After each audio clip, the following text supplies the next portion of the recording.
March in the year 1983, in the mountains of northern Honduras, began with a dawn that looked ordinary yet carried a weight I could not name at the time. Our team reached a narrow mountain track just after sunrise, expecting nothing more than a routine check on what should have been a simple transport accident, yet the scene we found felt wrong from the first glance. A military truck lay tipped on its side in a shallow cut below the road, its cab crushed inward, yet one faint green dashboard light still burned as if refusing to die. When I placed my hand on the engine block, I felt lingering warmth that told me the crash had happened only hours earlier, but the place held no crew, no footprints, no sign of men climbing out or being dragged away. Inside the cab gear lay scattered belts, helmets, a rifle still loaded, blood dried on the seat, and no other trace of the 5 men who should have been there. The road behind showed no tire marks. The road ahead held no prints. It looked as if the truck had fallen out of the sky rather than rolled off the ledge. Our team leader stared through the shattered windshield, trying to understand how an entire crew could vanish without leaving a single trail in soft soil. I kept circling the wreck, unable to reconcile the violence of the crushed cab with the quiet way the truck seemed placed in the ravine rather than violently thrown there. Before we get further, I asked viewers to subscribe to support the channel, a habit I had brought with me even into stories like this, though nothing about that moment felt like part of ordinary life. I had been in country only 3 weeks when we found that wreck, and even now, after all these years, I can see the strange stillness of that truck resting at the bottom of the cut, as if waiting for someone to return. Our small Delta group had been deployed to Honduras for a silent assignment. No uniforms when moving, no open presence. The region had become a pressure point where guerrillas pushed from Nicaragua and Honduran forces pushed back, while the agency wanted eyes on hidden routes that moved supplies across the border.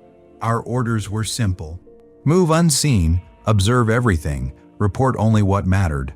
Most days that meant long marches through harsh ridges and short-coded transmissions sent at specific hours.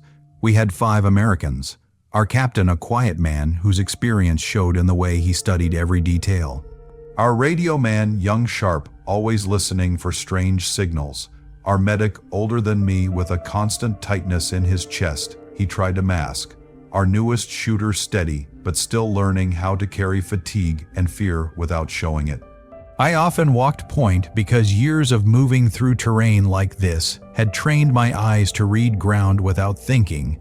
We worked alongside a small Honduran reconnaissance group whose lieutenant carried the look of a man trying to prove himself. His men had worn boots and dated rifles, yet they followed orders with discipline and kept their movements silent. The night before we found the wreck, a helicopter inserted us along an old logging cut, and we trekked by foot through dark ridges toward a mountain track used by smugglers. Our job was to watch the trail, nothing more. No one expected to find a military truck there. The Honduran lieutenant insisted no official convoy used that route anymore because the switchbacks were too narrow and the ground too unstable. Yet in the first light of dawn there it lay, twisted and still. When our team reached the slope above it, we all paused at the same moment. The jungle around us gave no sound, no birds, no insects, no wind. Only an unnatural blanket of silence that prickled across my skin. I slid down first, the soil loose under my boots. When I opened the cab door, the dim green glow flickered once and held steady. That tiny light made the emptiness of the cab feel worse, as if someone had stepped away only moments before.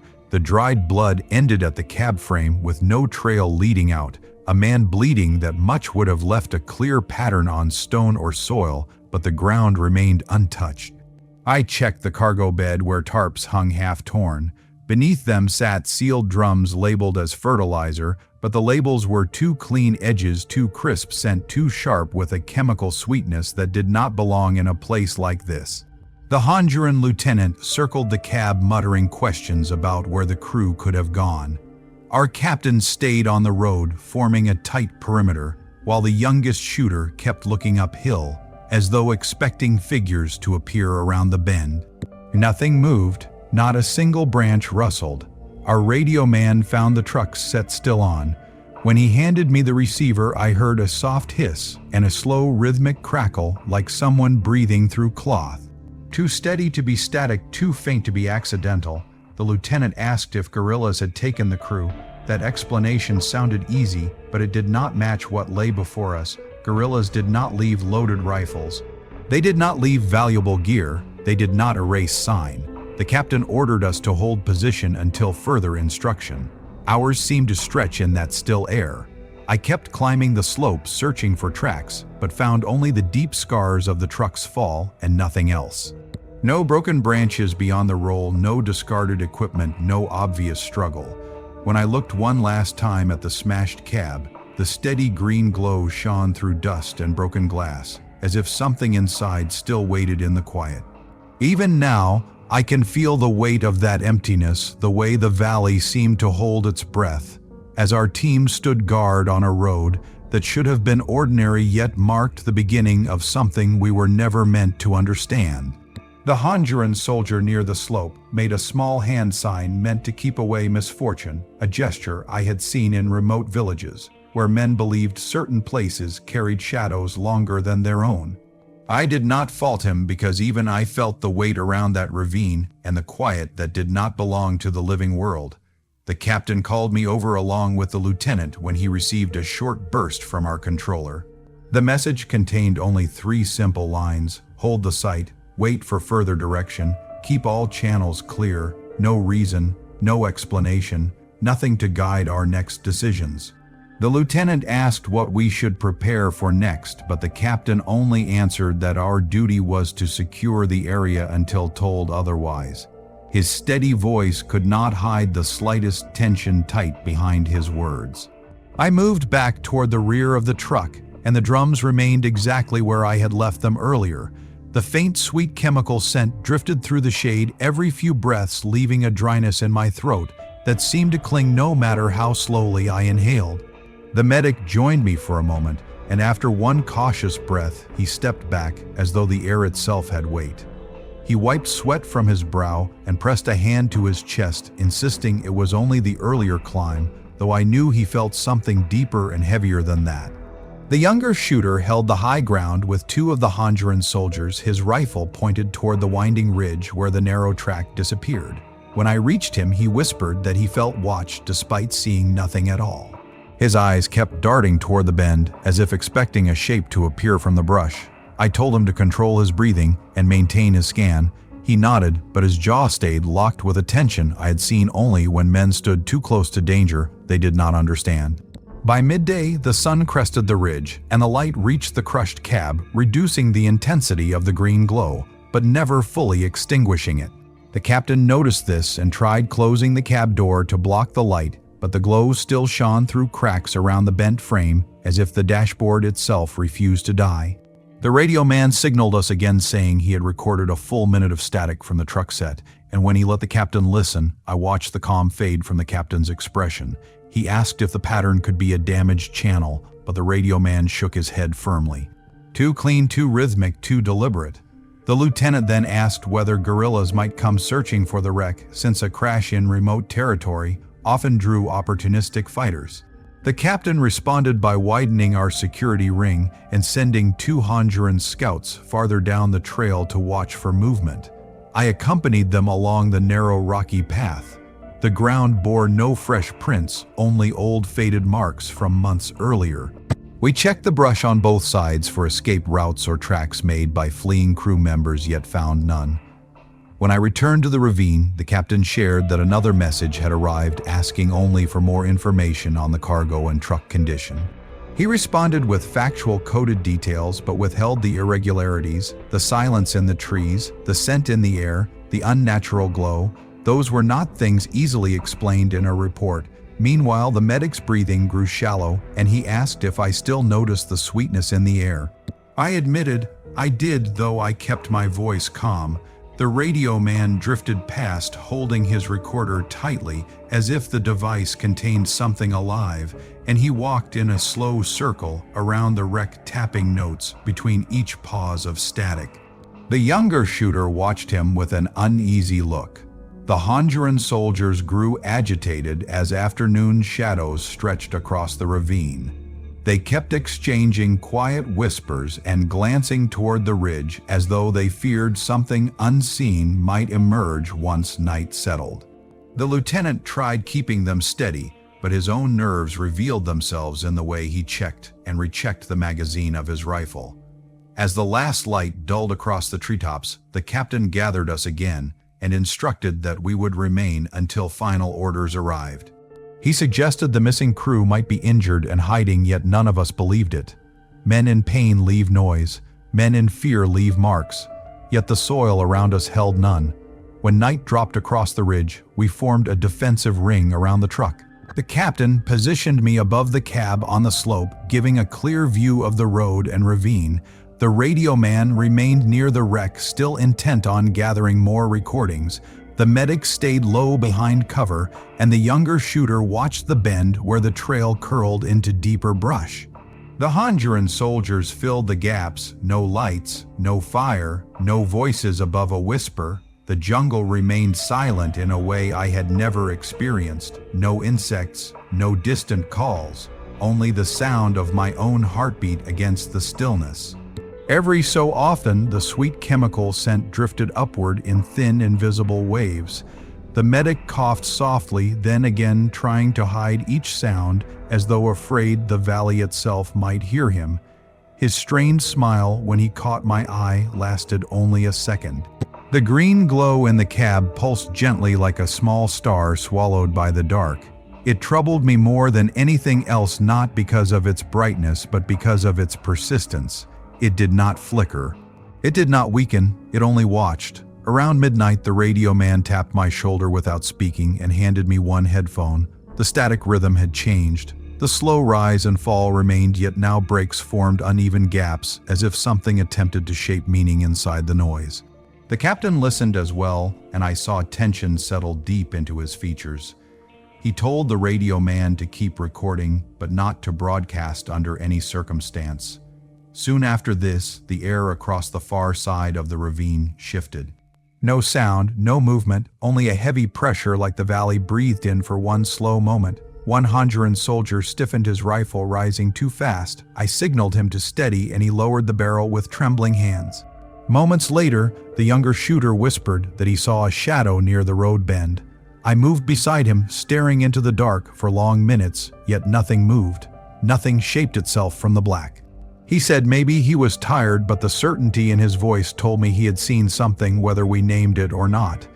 As we continued our silent watch, the absence of life in the valley grew heavier. No insects, no birds, no rustle of leaves, only the steady hum of fear tightening in the air around us as we waited for dawn or orders, whichever reached us first. He tried to dismiss it as fatigue, yet I could tell he trusted his own eyes because his voice carried none of the nervous rise men use when they doubt themselves, and instead held the flat calm of someone reporting a fact they wished they had not seen. During a brief sweep of our perimeter, I felt the absence again more oppressive than before. No insects, no bird calls, not even the faint rustle of small creatures in the brush. The night felt tightened as though the entire valley had drawn in a single long breath and refused to let it go. Around what I guessed to be 2 in the morning, the radio man rushed toward the captain, whispering sharply and waving me over. He pressed a headset to my ear, and the static pulse had changed yet again. Beneath the soft hiss, a faint guttural murmur rose, not shaped enough to be a word, not loud enough to be a voice, but more like the sound of air moving slowly through a throat. It sent a cold pressure sliding down my spine, and when I handed the captain the headset, he kept it on longer than I expected before ordering the radio man to unplug the line. The moment he disconnected it, the sound vanished completely, yet when he reconnected it, the same murmur returned as if waiting for us. Before we could discuss it, the Honduran lieutenant approached with a shaken look and reported one of his soldiers missing. The man had been positioned at the lowest point near a large tree, and when the lieutenant checked the line, he found the position empty. The rifle remained leaning against the trunk. The pack lay open beside it. The soil bore only the faint outlines of the soldier's boots standing in one place for many hours and nothing else. No tracks leaving, no drag marks, no sign of struggle, no trail to follow. Captain took 2 of us to search, and I moved down a shallow ditch checking roots and leaves for any disturbance, yet found none. I circled the tree, twice examining the bark for climbing marks, but saw nothing. I searched a broader arc, and still the ground looked undisturbed, as though the soldier had evaporated into the dark without shifting a single blade of grass. The lieutenant looked hollow-eyed, insisting the man would never abandon his post, and I believed him because no trained soldier left a rifle behind unless he had no say in the matter. We tightened our ring, bringing the remaining Honduran soldiers closer. Their fear spread through the group, their eyes drifting again and again toward the ravine where the wreck rested, as if expecting something unseen to rise from the darkness. The medic's cough worsened, and he whispered that every breath tasted like metal. His skin felt cool, yet he showed no fever. He said he did not want to walk around because movement seemed to make the tightness in his chest grow heavier. I told him to sip water slowly. He nodded and leaned back against a fallen log. The radio man approached the captain with a new note explaining that the murmur from the set now matched the timing of our earlier radio checks. The captain told him firmly not to mention that idea aloud. Hours passed in that ghost-like stillness. I kept my eyes fixed on the wreck and the unwavering green glow inside the cab. 2 vehicles missing crews, one new and one lost only hours ago, and one soldier gone without a sound. I wondered if we were standing inside a pattern we did not comprehend. Near dawn, a long-awaited light blinked on the captain's radio. He listened quietly, then called us in. The orders were simple yet heavy. Fully document the site, photograph everything, destroy the truck and its cargo, leave no remains, then move 2 clicks west to a pickup point. The lieutenant asked if we would continue searching for his missing man, and the captain said we would sweep once more with daylight, then follow command. As the first weak sunlight reached the ridge, I moved carefully across the slope. Shadows stretched long and thin across the ravine. When I approached the wreck again, I noticed faint scratch marks along the side panel I had not seen before. I brushed away dust and uncovered older paint beneath the surface, the same color and the same unit symbol, but worn as if someone had tried to hide previous markings. The captain examined it, running his thumb across the scratches, then stepping back in silent thought. The radio man, meanwhile, studied the drums in the truck bed and pointed out a thin, glossy residue along the rim of one lid. When sunlight struck it, the sweetness in the air sharpened, becoming stronger than anything we had smelled during the night. I stepped back, immediately keeping my breath shallow. The captain ordered full photographs of the residue and the drum. The medic approached but did not touch the barrel and simply nodded grimly before retreating. We expanded our search outward. The younger shooter moved down the trail with 2 Hondurans looking for any sign of their missing man. After about 20 minutes, they called us over. When I reached them, they stood around a patch of leaves where scraps of cloth lay tangled and rotting. The fabric was old, sun-faded, torn, not from a uniform worn in this decade. The younger shooter held a metal disc he had found half buried. It was identification, American. The date marking suggested the late 1970s or perhaps earlier. The captain inspected the disc, letting sunlight reveal the etched letters before silently pocketing it.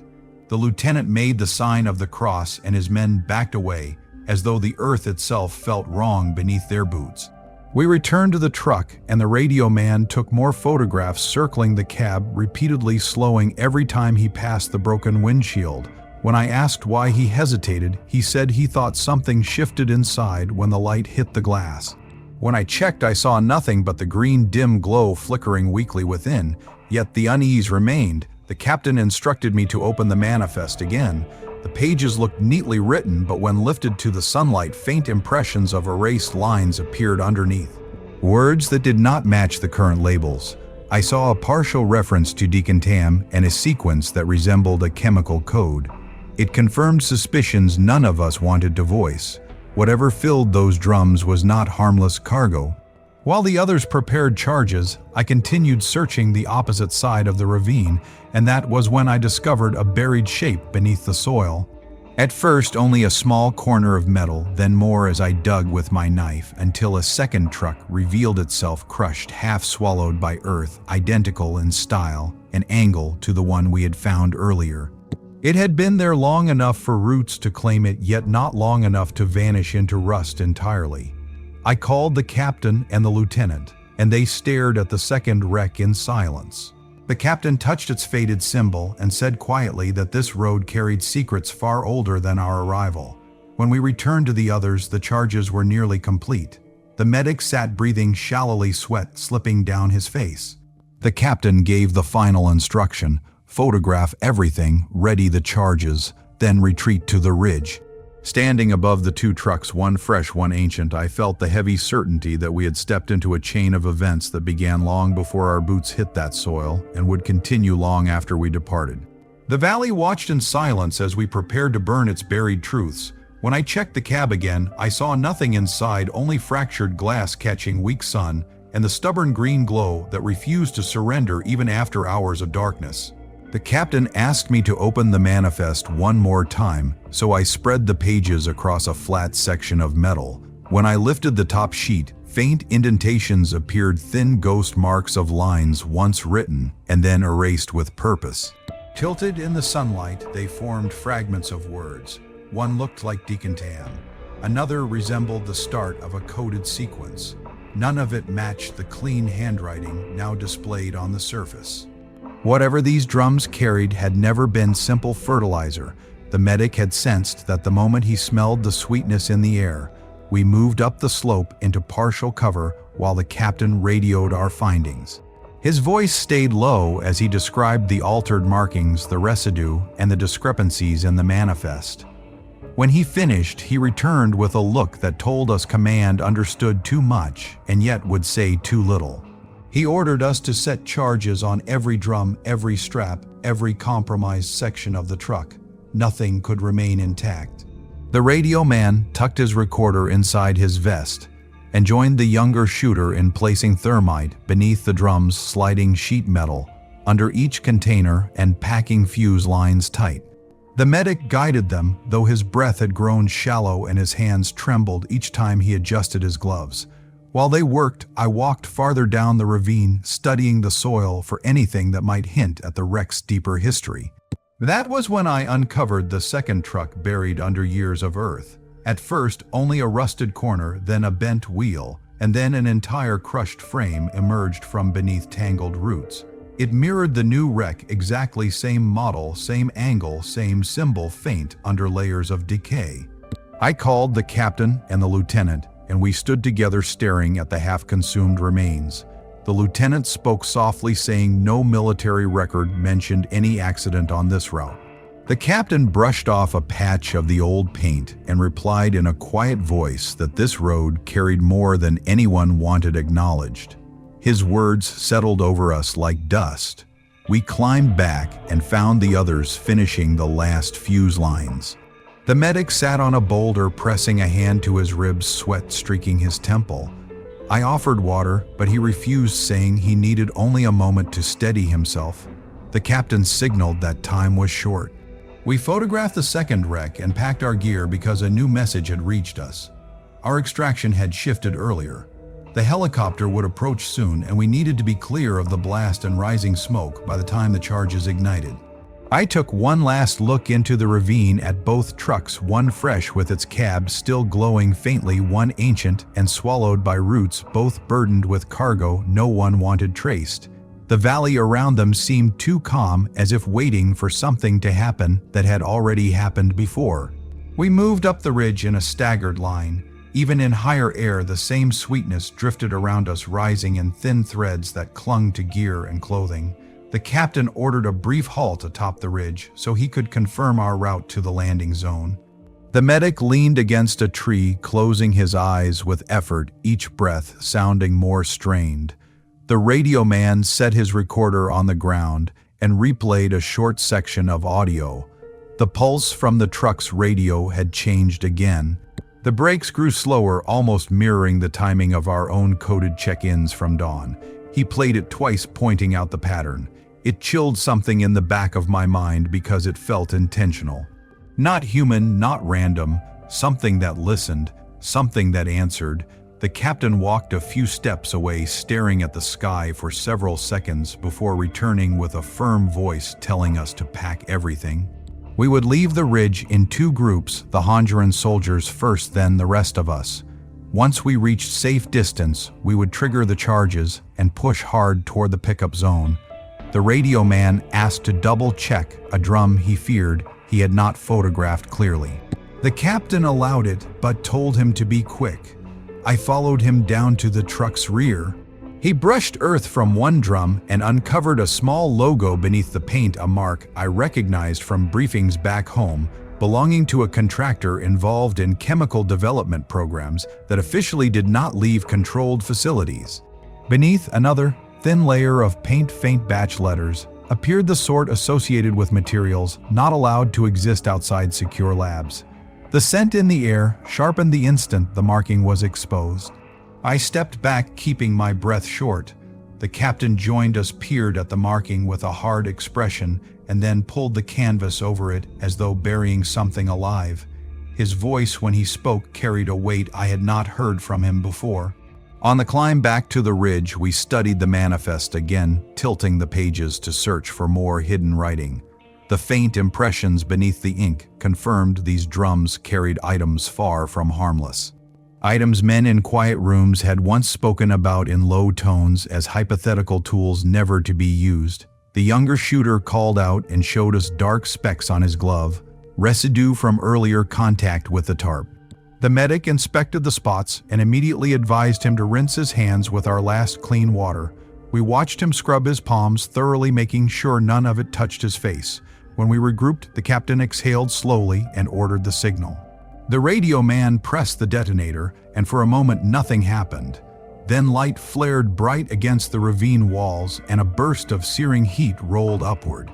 A column of strange pale smoke rose not straight into the air, but sideways, bending low across the slope as if drawn toward unseen places. The medic coughed into his sleeve. The younger shooter shielded his eyes. The sweetness reached us again, carried by the drifting smoke. Down below through the haze, I thought I saw a faint returning glow near where the cab had stood. A soft green pulse blinking once before fading entirely. I said nothing because the captain had already turned us toward the trail that would lead us west. Smoke curled through the ravine like living fog, and the valley watched in its quiet, patient way as we began our push toward the landing zone, carrying the weight of what we had uncovered and what we had destroyed. Even from the ridge, the smell reached us, carried in a low drifting wave that clung to the air more heavily than ordinary smoke should. Instead of rising skyward like a normal plume, the pale cloud slid along the ground in slow curling lines, as if it sought the shape of the ravine rather than the open sky. The Honduran soldiers stepped away, crossing themselves quietly, and the lieutenant asked in a strained voice whether such a reaction was expected. The captain offered no answer. Before we set off, I heard a faint metallic echo from below. Not a voice, not even a recognizable sound, but something like air shifting through burnt metal. When I looked down through the thinning haze, I saw a glimmer of green in the same place the cab had stood, a dim pulse that blinked once before fading. The younger shooter muttered that the truck should have been completely destroyed by the blast. The captain told us to keep our minds forward and focus on the route ahead. As we left the ridge, each step felt weighted, as if the ground held us longer than it should. Behind us, the smoke flattened against the trees like a tide searching for low ground. Ahead, the trail curved deeper into the hills, and every instinct inside me told me the destroyed wreck was only one piece of something that had begun long before we arrived. We moved west in a staggered line, staying tight but silent. The captain set a steady pace, though I could tell he wanted out of that valley far faster than he allowed himself to show. The medic walked with short, shallow breaths, leaning forward slightly, like each inhale pressed against his chest. I kept close to him, ready to catch him if he faltered. The younger shooter scanned the trail ahead, eyes sharp yet restless, as if he expected the silence behind us to reach forward again. The radio man stayed near the center of the formation, holding his recorder tightly against his vest, as if afraid it might pick up something unwanted should he let it swing freely. A few hundred meters from the ridge, the captain raised a fist and we halted. He had spotted something in the brush off to the right. we moved quietly to the low bank where a strip of stiff, cracked canvas lay tangled in tall grass. I lifted it with my boot, revealing the rusted frame of another wheel beneath it. Same design as the trucks in the ravine, same pattern of decay. It looked as though heat had kissed the metal long ago, leaving it hollowed and flaked before time slowly peeled it apart. 3 wrecks along the same hidden trail, each separated by years, yet all pointing to something repeating itself without explanation. The captain stared for a moment, then turned back to the group without a word. His silence told us everything. As we continued, the trail narrowed between 2 rough stone outcrops. The lieutenant sent his men ahead to clear the pass. One of them froze and raised his fist. We crouched instantly. He pointed toward a hollow in the base of a tree. Inside hung torn scraps of cloth. I leaned closer, keeping my rifle low and angled. The cloth looked old, sun-bleached and brittle, the kind that falls apart at a touch. I lifted a piece with the tip of my knife. Letters, faint and faded, showed through the dirt, belonging to an older uniform not used in recent years. Inside the hollow, there were no bones, no gear, only pieces of clothing left behind like ghosts of someone who never made it home. The lieutenant whispered that villagers in past years had spoken of trucks passing at night without lights, though no officer believed them. Standing there, seeing the hollow, seeing the dried cloth, I understood why those stories existed. The valley had swallowed things long before us. We pressed onward through tall grass and reached a smaller rise. The captain checked the map and pointed toward the slope ahead, saying the landing zone lay just beyond it and that we needed to make the last stretch quickly. The medic nodded but held his stomach, breathing through his teeth. I asked if he could keep moving. He said yes, though the tightness in his voice betrayed the strain tightening inside him. As we crossed the grassland, the radio man jerked his headset slightly as though hearing something sharp. He motioned me close and placed the earpiece against my ear. A thin, cold hum rose beneath the static, not a voice, not a pattern from any known channel, but something steady and waiting. I asked where the signal originated. He whispered that he did not know because it did not match any band we used. It also did not belong to the truck set. It drifted through on a frequency he had not scanned since dawn. I felt the wrongness of it in my bones. The captain ordered us to keep moving. Soon we crested the final rise and saw the landing zone, a flat stone scattered patch of earth where wind brushed the grass in strange uneven waves. The captain directed the perimeter and signaled the radio man to make contact. But before he transmitted, a violent burst of static cracked through the handset. The same hum pulsed within it, followed by a single broken whisper in Spanish. Return. The word hung between us like a cold breath. The radio man froze. The lieutenant stepped back, eyes wide. The captain grabbed the handset and forced a clean call. At first, only distortion answered, then slowly our controller's actual tone came through, steady and familiar, like a rope thrown across a widening gap. The captain confirmed our position and requested immediate extraction. As we tightened security, I looked down the slope behind us and thought I saw another faint green pulse flicker through the distant trees. When I blinked, it vanished. I carried that image with me as we formed our lines because I understood then that whatever had lingered in that ravine had not remained behind. Soon the thrum of rotors approached from the west. The helicopter skimmed low, fighting a crosswind. The medic braced between me and the younger shooter, his breaths thin and strained. The radio man scanned the air, sharply turning knobs to kill the hum, but the faint rhythm clung to the edges of the signal like something refusing to let go.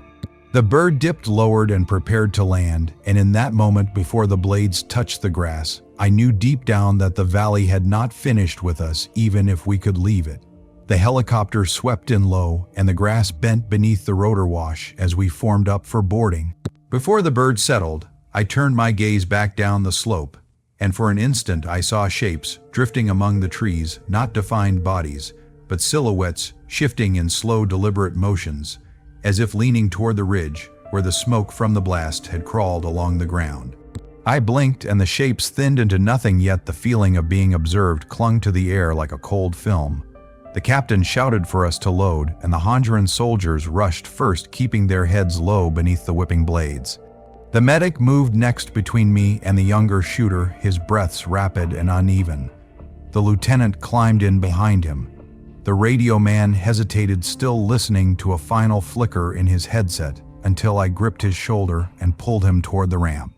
As we began boarding, faint crack-like sounds echoed behind us, not close enough to be a threat, more like distant pops carried across the valley. The younger shooter spun half ready to fire, but the captain pushed him forward, saying there was nothing worth engaging.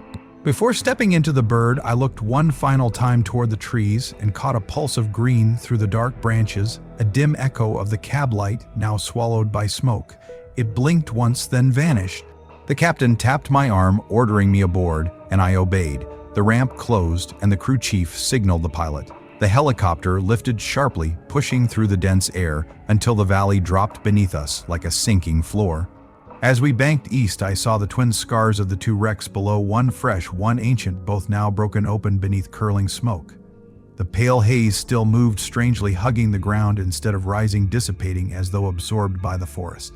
The radio man finally removed his headset once the faint hum faded and let out a breath he had been holding for hours. The medic leaned against the wall, eyes half-closed, chest rising unevenly. The younger shooter sat with his rifle across his lap, hands trembling in a way he tried to hide. I stayed near the ramp, gripping a strap, watching the valley drop further behind us, and yet feeling its presence like a weight pressing against my thoughts. Once the last ridge passed beneath us, the open sky widened, but not even that cleared the feeling that something from that ravine had marked us in some quiet, invisible way. The flight to the forward site felt longer than any distance we had walked. Silence filled the cabin. The medic drifted in and out, his breath still shallow. The radio man held his headset in both hands, as if afraid the device might speak again on its own. The younger shooter tapped his knee in slow, measured beats. The captain sat forward, eyes fixed ahead, bearing the weight of decisions he could not voice. When we neared the airstrip, the pilot announced approach, and the bird dropped fast, sending dust swirling across the cabin. Once the ramp lowered, ground medics hurried inside, carrying the medic out on a stretcher, as he tried and failed to speak through a thin rasp. The Honduran lieutenant and his men stepped off without a word, their faces pale and distant, as though they feared speaking might draw the valley back to them. We formed up near the hangar where agency personnel moved in, quickly taking the recorder from the radio man, the manifest from the captain, and the identification disc I had recovered. They offered no greeting and asked nothing about what we had seen. They simply gathered evidence with grim efficiency, then directed us into a secure room for immediate debriefing. As we walked past the helicopter, I noticed a faint green reflection on the interior wall, a small circle of color that vanished the moment a mechanic stepped between us and the open door. The captain ordered us forward, and the door to the debriefing building shut tightly behind us with a metallic click that felt too final. The room held no windows, only low lights, and two men in agency attire along with a chemical specialist standing silent near the wall. The captain began recounting the mission from insertion to extraction, speaking with calm precision, noting times, distances, observations, but omitting speculation. The men listened with flat expressions while writing their notes. Then they questioned each of us individually. The radio man described the pulsing static and the unnatural hum, and when he mentioned the single whispered Spanish word, one of the agency men stopped writing long enough to glance at the chemical officer before continuing. When my turn came, I explained the second wreck buried under soil, how the frame bore marks of burning long before decay claimed it, and how its symbol matched the fresh truck. I mentioned finding the identification disc and was immediately told not to theorize. They said records would address it. The medic could not attend, so the chemical officer read a brief report stating he suffered irritation, likely due to unknown fumes, though the uncertainty in the officer's voice suggested something more. Afterward, they informed us the official explanation would state the truck crashed due to brake failure and that our team was on routine support, with no mention of chemical cargo, no mention of multiple wrecks, no mention of missing crews. They asked if we understood. The captain said yes. The session ended and we stepped outside into late afternoon light. The sky looked clear, but the air still carried a faint imagined sweetness that made me swallow hard. The younger shooter wiped his face, trying to shake the memory of the ravine. The radio man paced near the wall, as though expecting the hum to follow him. I visited the medic in the field clinic where he lay beneath a soft buzzing fan. He said his lungs felt heavy but stable. When I asked if he needed anything, he whispered something that tightened the back of my neck. He said that when the charges ignited, he thought he saw figures form inside the smoke shapes that did not belong to fire or wind. His voice held confusion rather than fear, as if he questioned his own senses. I did not tell him I had seen silhouettes earlier as well, because saying it aloud would make the memory too solid. Night approached, and I walked out of the clinic carrying the weight of his words, knowing that although we had left that valley behind, something from it still lingered in each of us, silent and persistent as a breath drawn in darkness and never fully let go. I did not tell the medic that I had seen shapes in the smoke, as well because speaking it aloud would only anchor the memory deeper, and I feared it might cling to him more than it already had. As night drew in, we gathered near the barracks, though none of us spoke much. It was as if silence had followed us from the valley and now settled around our boots, refusing to let us forget where we had been. The Honduran lieutenant stood with his men near a jeep further down the line, clutching a folded map against his leg and staring at the ground as though trying to understand a direction no compass could reveal. When he looked up, our eyes met, and in that short moment I recognized that he carried the same burden we did. He had witnessed things that would never make it into reports, things he could never speak aloud without risking disbelief or ridicule. Later, the captain walked among us, checking each man, though he said very little. He told us the mission was closed and that we would soon return to our normal assignments. He made no attempt to pretend the day had been ordinary. He simply said we had done our jobs and kept one another alive. Then he left us with our thoughts. Sleep avoided me, and each time I closed my eyes, I saw the two trucks resting in that narrow cut, one new and glowing faintly, one old and half devoured by earth, both waiting like abandoned monuments in a place the world had forgotten. I saw the cab with its stubborn green light shining long after its engine had died. I heard the pulse of the static rising and falling like an unfamiliar breath from something that lived outside the laws we relied on. Morning came, yet the valley remained inside my mind, its silence heavy and alive in ways I could not shake. We stayed on the forward site for several days, and the routines around us moved on as if nothing unusual had happened. Patrols marching out, helicopters lifting off supply crates, unloading under the same sun that had watched us climb out of the ravine. But none of us truly felt part of the routine anymore. It was as if the ground beneath us had shifted and the world continued without noticing the uneven rhythm in our steps. On the second day, the medic was moved to a larger facility where doctors reported his lungs showed irritation from an unknown exposure. They said he was not in immediate danger and would be sent home for rest. Before he left, I visited him. He looked tired, still tasting metal in the back of his throat, and said the scent of the drums lingered in his nose no matter how much clean air he breathed. Then he told me something in a strained whisper. During the early morning, when the ward was quiet, he thought he heard the same faint hum from the valley coming through the vents above his bed. His eyes carried confusion rather than fear, as if he wondered whether his senses had been marked by something he could not explain. The younger shooter stayed busy cleaning his rifle, more than necessary, the rhythmic movements giving him something to focus on. He asked me whether the presence of a second wreck meant there were more hidden in other valleys. I told him I did not know because it was the only honest answer. He nodded, yet the question stayed with him, and each time he looked south toward the border, I saw doubt flicker in his gaze. The radio man kept revisiting the recordings, though he no longer had the device. His fingers mimicked buttons on a machine no longer in his hands, as if he still felt the rhythm of that unnatural pulse under his skin. He asked if I believed the patterns were meant for us or for something else entirely.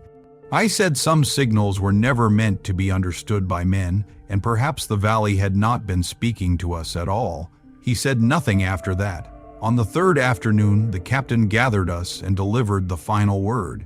The agency had closed the file. The official report would blame poor maintenance and driver error. The cargo would be listed exactly as it appeared on the false manifest. There would be no mention of the second wreck, no mention of the missing crews, no mention of the static pulse or the hum or any strange events we had witnessed. He said we were not to speak of the valley again, and that silence would serve our safety and the stability of ongoing operations. None of us challenged him because we knew he was right in ways none of us wanted to accept. That evening, I walked alone along the fence line beside the airstrip. The sky was soft blue, sinking into early night. A thin wind carried dust across the ground. For a moment, I caught a faint sweetness in the air and stopped to breathe carefully. The scent faded, leaving only the dry earth, yet the memory remained clear and sharp. I thought about the 3 wrecks, the newest still warm when we arrived, the oldest hidden beneath soil, and Roots, the last scattered frame found in the grass, all carrying marks, all forgotten by someone who wanted them forgotten. I wondered how many men had vanished along that road, names that would never be spoken, stories that would never be recorded, men who had climbed into their trucks believing they followed simple orders just as we had. On our final night before rotation, I lay awake staring at the ceiling. The valley returned to me every time I closed my eyes. I saw the smoke flowing along the ground instead of rising. I saw the green glow of the cab that refused to die.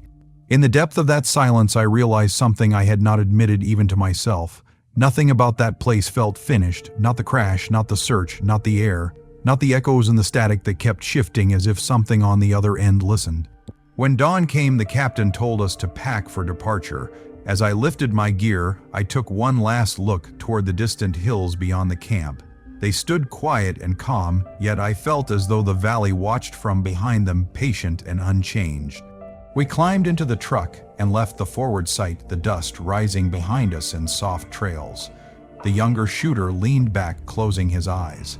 The radio man held his pack tightly, as though he feared losing something important inside it.